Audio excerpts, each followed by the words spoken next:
قمر جاوید باجوه د امریکا سفارت له شارج دافري سره د افغانستان په اړه خبرې کړي.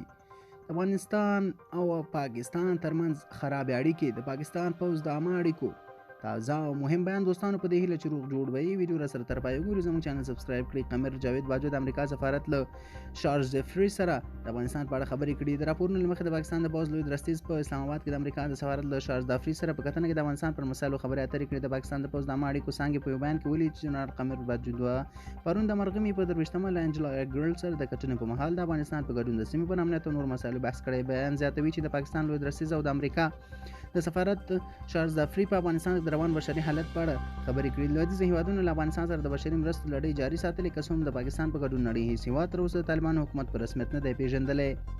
په اسلام آباد په وار له نړیوال ټولنې وغوښتل چې طالبانو په مشرۍ د کابل نوی رژیم په رسمیت وپیژني او مرستې ورسره وکړي.